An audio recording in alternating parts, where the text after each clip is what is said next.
Então, a aulinha de sondas e drenos, a gente vai ver as funções de cada dreno, sondas, para que serve. Vamos ver a definição. As sondas cirúrgicas são utilizadas para drenar líquidos ou para instalar líquidos, né? Ou fundir líquidos, ou seja, para alimentação, para lavagem, né? Existem diversos tipos de aplicação para as sondas e drenos. Tá? Tipos de sondas são mais utilizadas para descompressão, para aspiração, irrigação ou lavagem. Tá? Que sondas são essas? Sondas Levi, sondas gástricas simples, Miller da Abbott e outras. Existem as sondas para administração de alimentos, tá? Ou medicamentos, quando tem alguma impossibilidade de animal se alimentar, ou que ele não esteja se alimentando. Isso é muito comum em gato, né? Gato não pode ficar muito tempo sem comer, então a gente bota uma sonda por faringostomia. Normalmente a gente bota uma sonda, até mesmo uma sonda de Foley, né? E para controle de sangramento de varizes esofágicas, que não é muito comum na veterinária.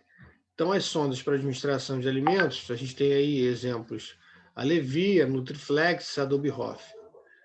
E as sondas para varizes esofagianas, para conter sangramento, isso não é muito comum, né, na nossa área, mas é bom que vocês conheçam que essas sondas podem ser utilizadas para outros tipos de procedimento, que é a sonda Sangstake Blackmore.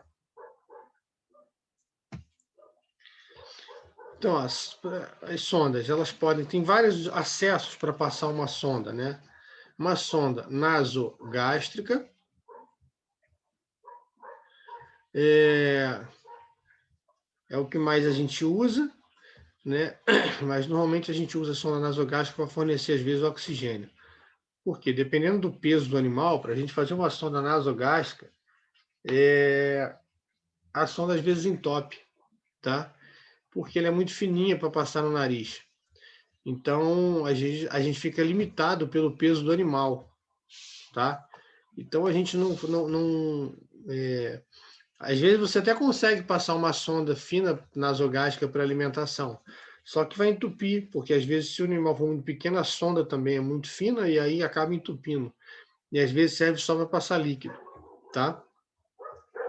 Então, quando a gente vai usar uma sonda nasogástrica, normalmente a indicação é para alimentação realmente parenteral, enteral, desculpa, e a gente tem essa limitação de tamanho. Contraindicação são as fraturas de osso nasal, né, e obstrução de nasofaringe. As sondas orogástricas a gente não usa muito, a gente usa faringostomia, aquela sonda colocada pelo esôfago, né?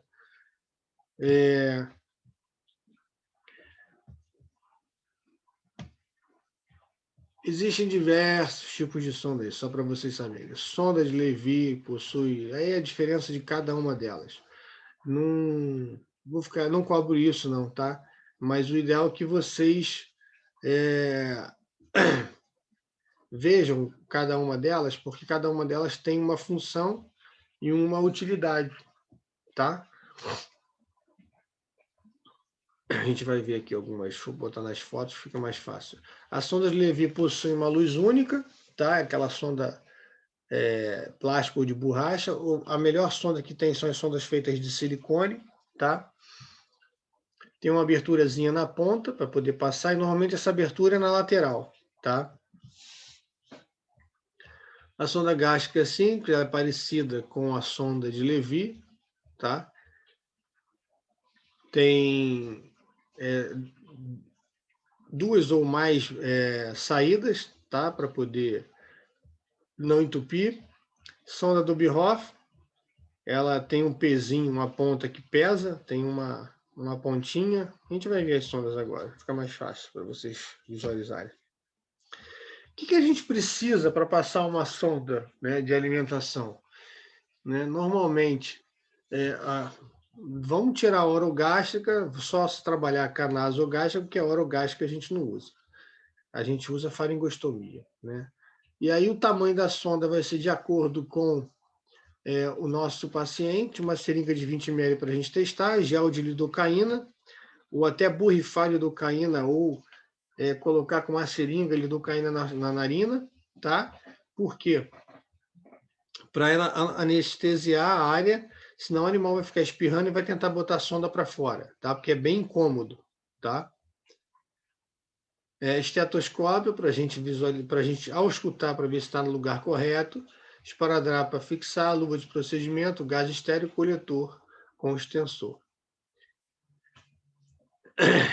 Ou seja, esse é o material básico para a gente usar. Para que a seringa? Para a gente jogar líquido lá dentro para ver se está no pulmão ou no estômago, tá?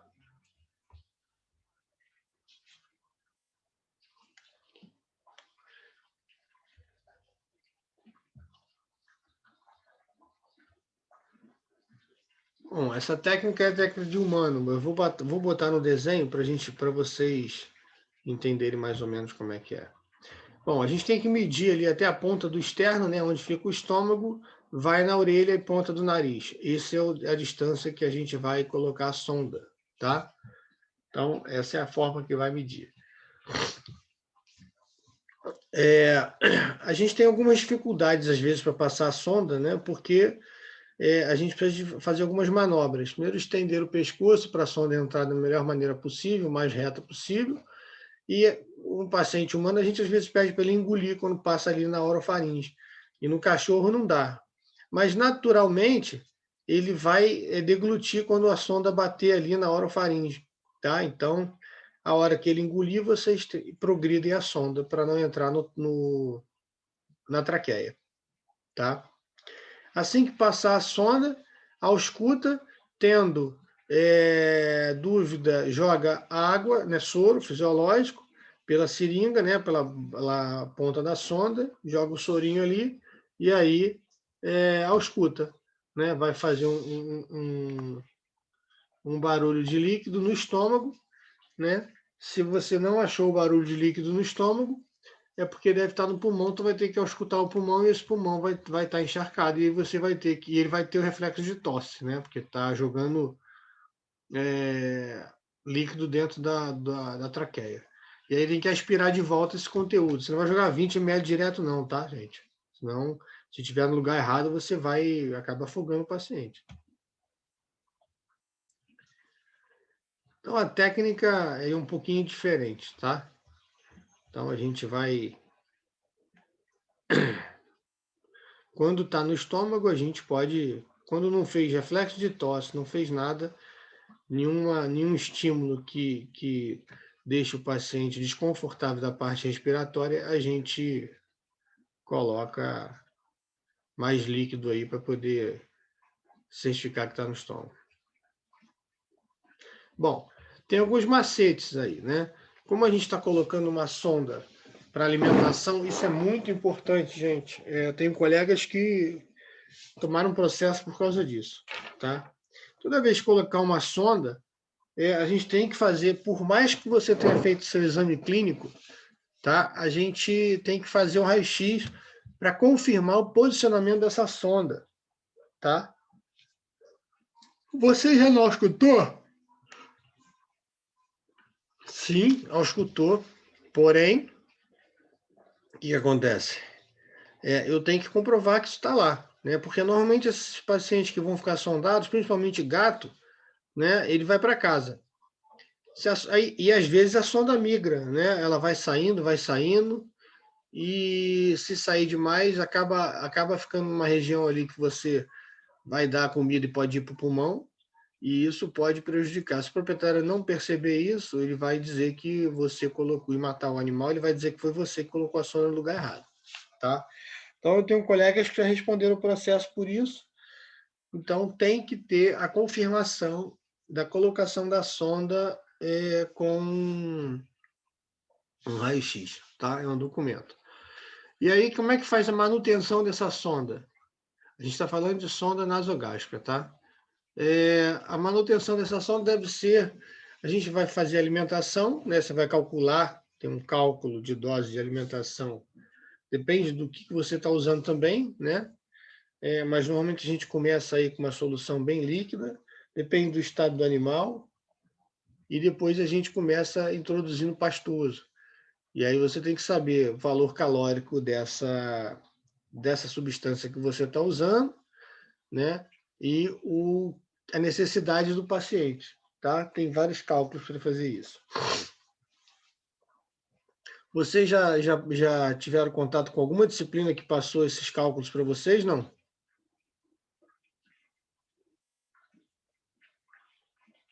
Alô? Eu não. Não que eu me lembre. Ninguém, Eu também não lembro não, professor. Ninguém nunca passou alimentação integral para vocês? Tá, então eu vou ver com o pessoal da clínica, confirmo e depois eu passo uns cálculos para vocês, até para a gente fazer exercício, tá? Mas normalmente, gente, a gente começa com Nutralife, não é difícil, tá? Tem escrito na lata a diluição, todas elas têm escrito, né? Mas existe um cálculo, né, de necessidade metabólica e calorias que o animal precisa, que a gente precisa dar. O que é importante é não começar com o valor total, a gente sempre começa com 1/3 para não dar diarreia, tá? Então, senão o animal começa a ter perdas aí. Vou conversar com o pessoal da clínica, se ninguém passou, depois a gente faz aí alguns exercícios para a gente poder treinar, tá? Bom, aí vai depender. O importante também, toda vez que você usou a sonda ou seja, para dar alimentação ou medicação, você tem que fazer a lavagem, tá? E essa lavagem é com água morna. No caso, a gente não lava com 30 ml, porque se for um gato, 30 ml é a quantidade que ele pode ter comido total, tá? Então, a gente lava uma sondinha com 10 ml com água morna, né, soro morno, para poder, toda vez, usou a sonda, tem que lavar, senão aquela gordura do que a gente está usando vai acabar entupindo a sonda, tá? Isso é extremamente importante, a gente saber esses cálculos, tá, gente? Que numa internação, num plantão, o que mais faz o pessoal que tem com animais internados aí sem comer é cálculo de alimentação.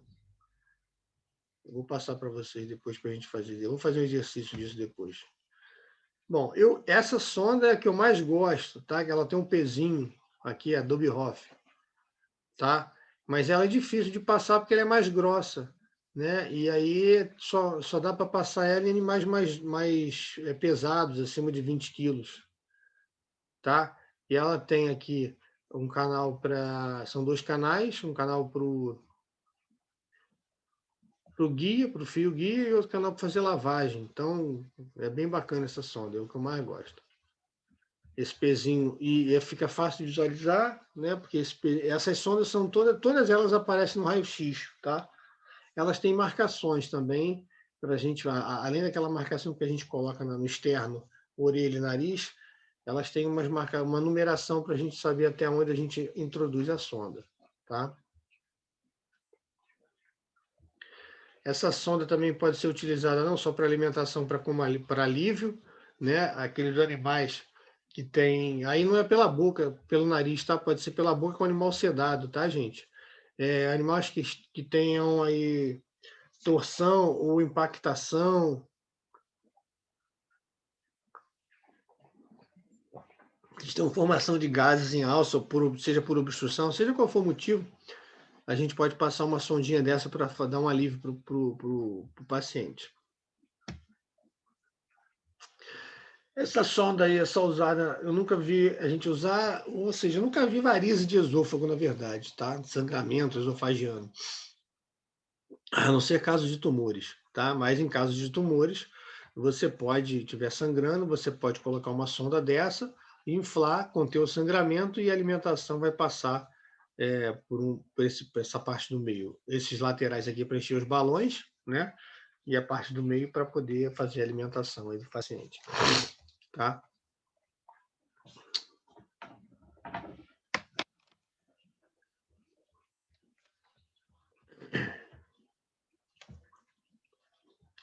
Então é assim que a gente coloca, né? Essa sonda pode ser colocada via nasal, fica uma parte no estômago, né? Enche o balão, contém um sangramento, né? Em caso de tumores, e aí você pode fazer a alimentação e contendo sangramento ao mesmo tempo, tá? Isso não é muito comum, mas vocês precisam saber. As sondas gástricas, né? E aí a importância da gente saber aquele termo. Estão craque nos termos. O que eu estou falando aí? Ó? Gastrostomia. O que é uma gastrostomia?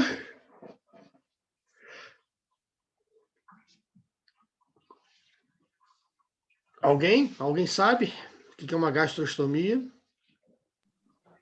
É a utilização de uma sonda no estômago.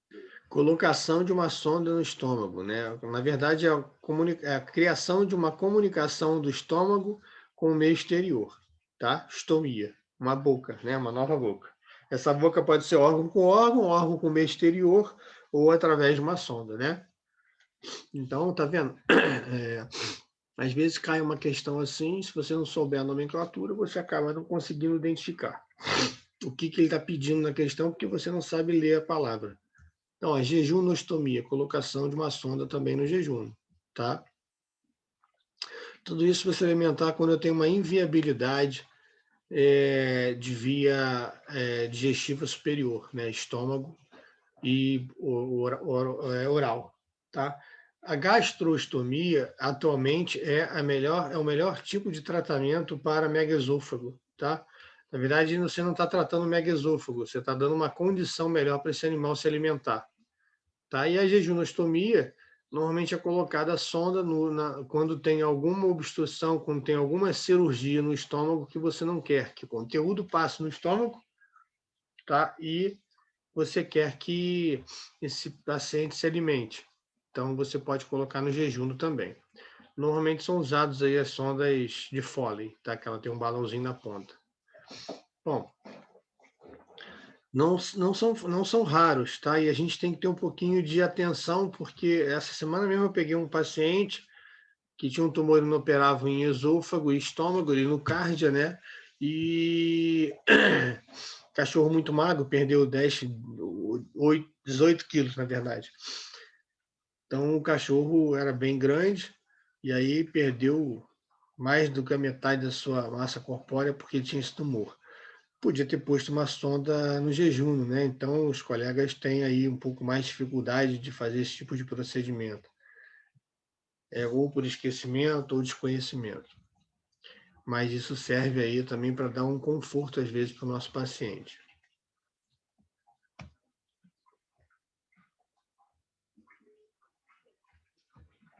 Então essas cirurgias são realizadas em pacientes que perdem a capacidade de deglutição, né, ou qualquer dificuldade de alimentação, seja motora, né, consequências de lesões cerebrais ou até mesmo cirurgias que comprometam aí a área cirúrgica com a passagem do alimento nessas áreas, tá? Então tem vários motivos. Fraturas também pode ser um deles, tá? Pessoas que têm aqueles traumas na boca que não conseguem praticamente nem entubar direito, tem que fazer traqueostomia.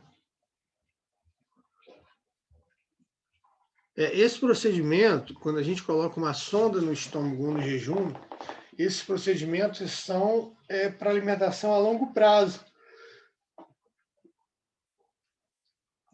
A sonda do estômago é colocada via endoscópica, tá, gente? A sonda do jejum, não, a sonda do jejum tem que colocar via cirúrgica mesmo, tá? O que é o longo prazo? De 3 a 6 meses, tá? Então, esses procedimentos são indicados quando o paciente precisa colocar aí, fazer essa alimentação por longos períodos de recuperação, tá? Então, a sonda é colocada via endoscópica.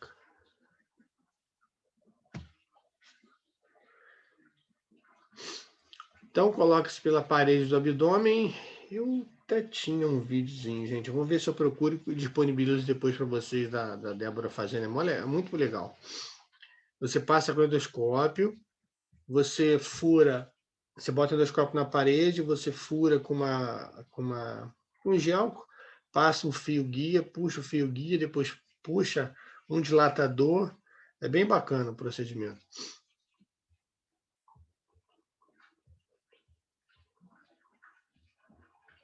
Isso pelo estômago, tá, gente? Pelo jejum até daria, mas é muito pequeno e pode dar complicação e a gente tem que fazer uma fixação desse jejum, dessa sonda aí no jejum. Então tá aqui pela via aberta, né, técnica operatória. Olha o governador aí inventando técnica, ó, Witzel. Sacanagem. A gente tem, na verdade, a gente pega com uma pinça de Alice, né, uma prega do estômago, entrou pela parede abdominal, tá? Aqui, ó. A gente tá vendo esses círculos aqui, ó? A gente faz uma linha de bolsa de tabaco, dois círculos de bolsa de tabaco, uma sutura em volta, uma sutura circular para apertar e essa sonda não sair. Faz uma incisãozinha com um bisturi pequeno, né, com 0,5 centímetros. Aí a gente usa o bisturi pequeno, que é o cabo 3, tá? Mais sensível, mais fininho, mais delicado. E aí a gente coloca aqui e aperta essa bolsa de tabaco. Apertou, puxa, infla o balão fica inflado aqui, ó. Essa técnica é aberta, tá? Para quem não tiver a oportunidade de usar o endoscópio. Infla o balão, puxa, tá?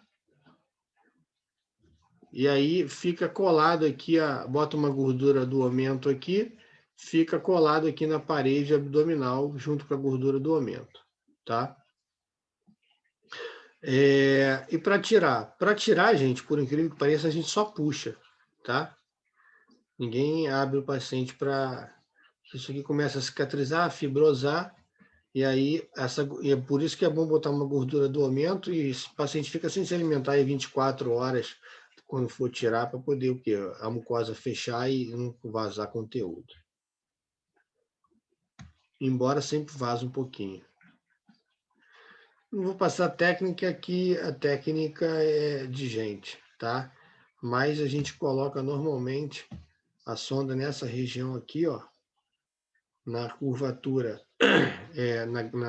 entre a pequena curvatura e a grande curvatura, porque aqui tem poucos vasos, né? E mais perto do antro pilórico. Entra pelo lado esquerdo e coloca aqui pelo lado direito e fixa aqui a sonda. Esses fios que são utilizados aqui normalmente são fios. Você até pode usar um absorvível de longa duração, um monocrio aí que dura 190 a 120 dias, tá? Mas normalmente a gente faz isso aqui com prolene, tá? A técnica. Bom, para colocar em um intestino, né, num jejum, você pega um segmento de jejum, faz um túnel, ó, sutura a sonda nesse túnel, tá? Faz uma abertura pequena e passa a sonda por essa abertura pequena e vai fazendo o túnel até fechar. Vai fechando o túnel até assumir a ponta da sonda, tá? Para proteger. Isso aqui entra pelo peritônio, tá? Sempre usando as pinças de anastomose intestinal, tá? Tem sempre que usar isso. Para quê? Para evitar que o fluxo fique passando aqui e fique contaminando a área. Aí tem outros tipos de sonda em T, que é a sonda para colocar em ducto biliar, né, para reparar a lesão de ducto biliar no colédoco, tá? Mas só se estiver muito dilatado, tá, gente? Senão a gente não consegue passar pelo diâmetro do ducto biliar em cão, é muito pequeno. Então, como é que a gente faz? Ó, coloca lá, tem uma obstrução, né? O cachorro está obstruído, pode colocar a sonda aqui e fica drenando bile, e você vai ter que tomar bile aí para poder ajudar na sua digestão.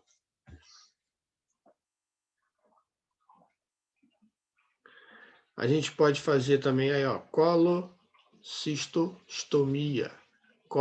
Colecistostomia. Desculpa.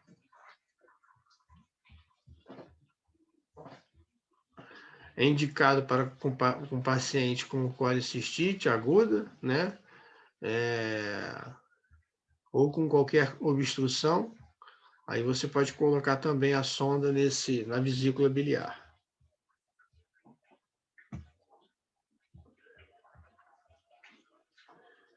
sonda no cerco para aliviar.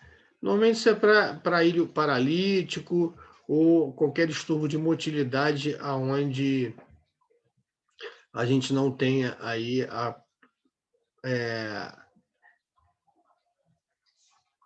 o trânsito normalizado, né? Caso de obstrução. Que às vezes você pega um corpo estranho, obstrutivo, e está tudo machucado, está tudo emaciado, às vezes você coloca uma sonda de alívio para poder diminuir a reação inflamatória. Tá? Sondas retais normalmente são utilizadas para fazer lavagem, né, principalmente em gatos, né, que faz fecaloma com frequência.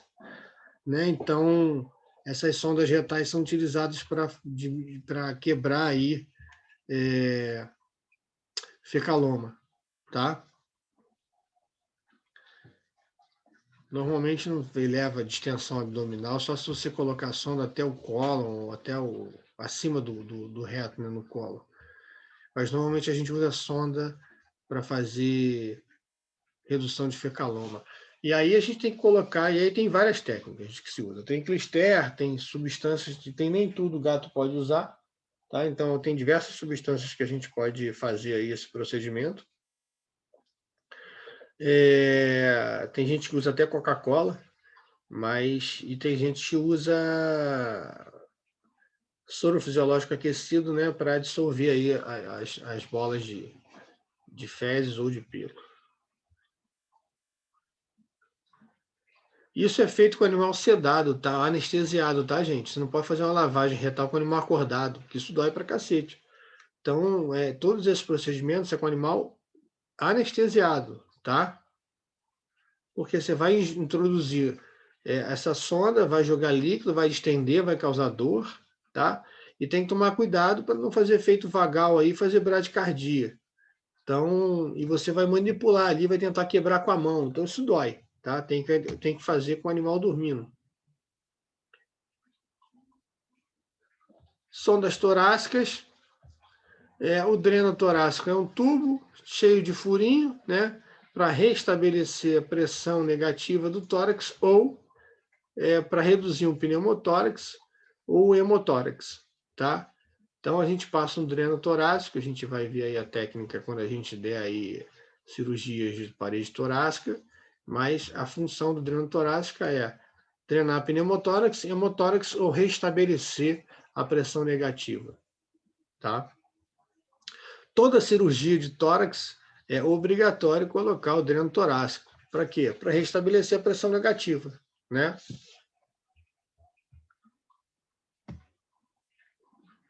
Aí a técnica que a gente coloca, segundo a TLS, né?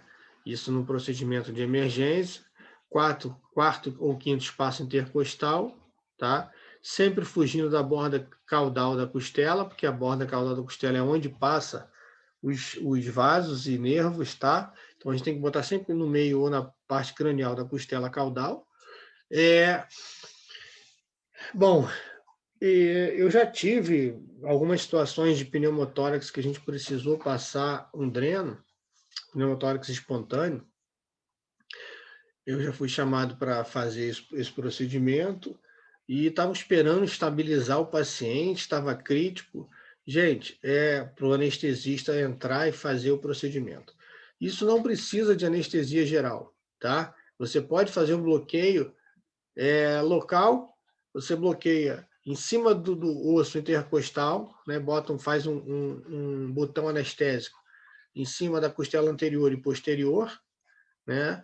Pode jogar 1 a meio ml ali em cima. Eu jogo normalmente 1 ml para ele fundir bastante. Depende do peso do paciente para não ultrapassar a dose tóxica, né? Então, normalmente eu uso 3 ml, 3 a 4 ml. Eu coloco na costela posterior, na costela anterior e no meio onde vai fazer, na pele e no músculo, tá? Onde vai fazer a incisão. Isso é o suficiente para a gente poder passar um dreno torácico, sem precisar de uma anestesia. Até porque os animais que estão nessa condição, normalmente é uma condição de emergência, tá? Você entra com uma pinça, fura, né? Depois que você fura, você puxa essa pinça um pouquinho e passa o dreno aí. Ó. Eu não gosto de usar essa técnica não, tá, gente? De furar e depois tentar entrar de novo. Porque normalmente a gente perde um pouco o buraco. Então, eu entro com uma pinça grande, abro a pinça e vou tirando ela. Quando aparece a ponta, né, da pinça, eu tento colocar o dreno ali pela ponta da pinça, sem tirar, porque às vezes você perde buraco. Mesma coisa, tá, gente? Se deve fazer o raio-x após o procedimento para ver se tá no lugar correto. Bom, o dreno do tórax é diferente, né? O dreno do tórax, existe dreno fechados e drenos abertos. A gente falou até agora de drenos abertos, agora a gente está falando de dreno fechado, tá? O que é um dreno fechado? É um dreno que tem uma coluna de água, o ar sai, mas ele não volta, tá? Porque a coluna de água não deixa. Ou tem o dreno de sucção, tá? Eu gosto mais do dreno de sucção. Por quê? Porque aqui, toda vez que você respirar, o que quer que você queira tirar vai sair com seus movimentos respiratórios. O dreno de sucção, ele depende mais da sucção do que da sua respiração, tá? Aí eu tenho as sondas de urinária, né? São as sondas de alívio. A gente pode usar uma Foley, mas é difícil, né? Só para fêmea, tá? E quando não consegue passar, tem umas sondas em formato de camisinha para a gente poder coletar, não só para alívio, para mensurar a quantidade de urina, tá? Vocês têm que ter o hábito, não dá para tratar de uma insuficiência renal sem saber quanto que esse animal está produzindo de urina. Então tem que sondar para saber quanto que está entrando de soro e quanto que está saindo, para saber se a filtração está sendo adequada ou não. Então não se trata uma insuficiência renal adequadamente sem saber o volume, o balanço hídrico, né? Você tem que saber quanto que está perdendo e quanto que você está fazendo, para saber para onde é que está indo esse soro, tá? Senão você pode acabar fazendo edema pulmonar. Então você calcula a quantidade de soro que está entrando e a quantidade de soro que está saindo, e aí você fica tranquilo para saber se essa função renal está funcionando ou não. E às vezes a gente acaba passando o limiar de filtração, né, de pressão, quando a gente faz, por exemplo, uma prova de carga. Isso é bom para a gente poder avaliar, né, quanto está produzindo, se está sobrecarregando esse rim ou não.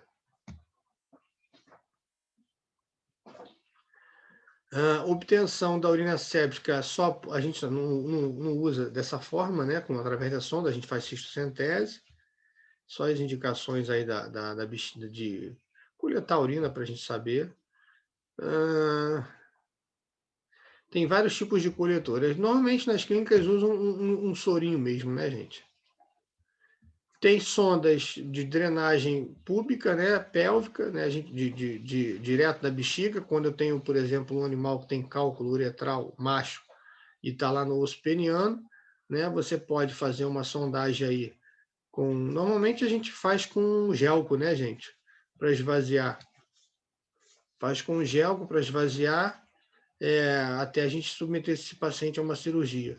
Se você quiser colocar tem dispositivos que a gente coloca sem precisar de cirurgia, tá?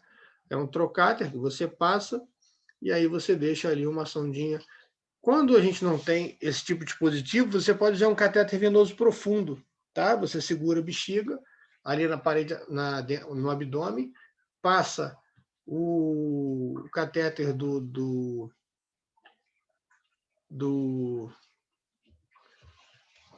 dispositivo de punção venosa profunda, e aí você depois passa o catéter por esse dispositivo. Tá? Então, facilita até você submeter para não ficar furando essa bexiga toda hora.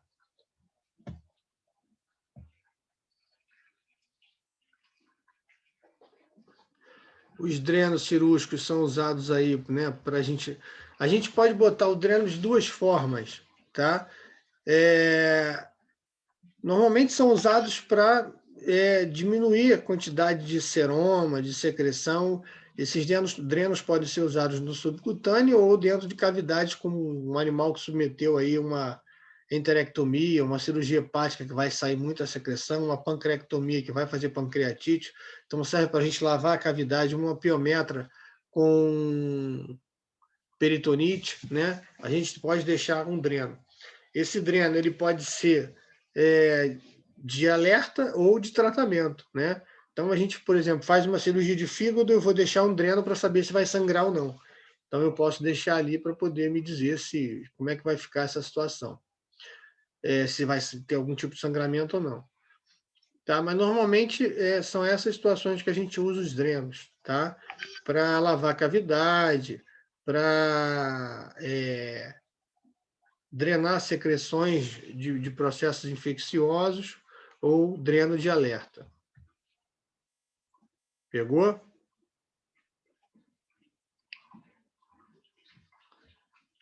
Então, a gente escolhe, né, o tipo de dreno de acordo com o quê? A secreção que vai ser drenada, tá? A viscosidade, volume. Então, tudo a gente vai escolher o tipo de dreno e o calibre do dreno de acordo com o que a gente precisa drenar, tá? Então, ó, a gente tem drenos abertos, drenos fechados de aspiração e drenos sanfonados. Dreno aberto, né? A gente chama de penhose, né? É uma borrachinha, mesmo material de luva, normalmente a gente faz até de luva, tá? Os drenos, as sondas normais, sonda de Foley, dreno tubular, qualquer sonda pode virar um dreno, tá? Aberto. Aí eu tenho os drenos de sucção, tá? Que é uma bolsinha coletora. A gente chama o nome, esse aqui é o Blake, dreno de Blake, é um dreno pequenininho. É uma perinha, na verdade, tá? A gente aperta essa perinha com a medida aqui, ó. Aperta essa perinha, fecha aqui a válvula e aí ele vai drenando.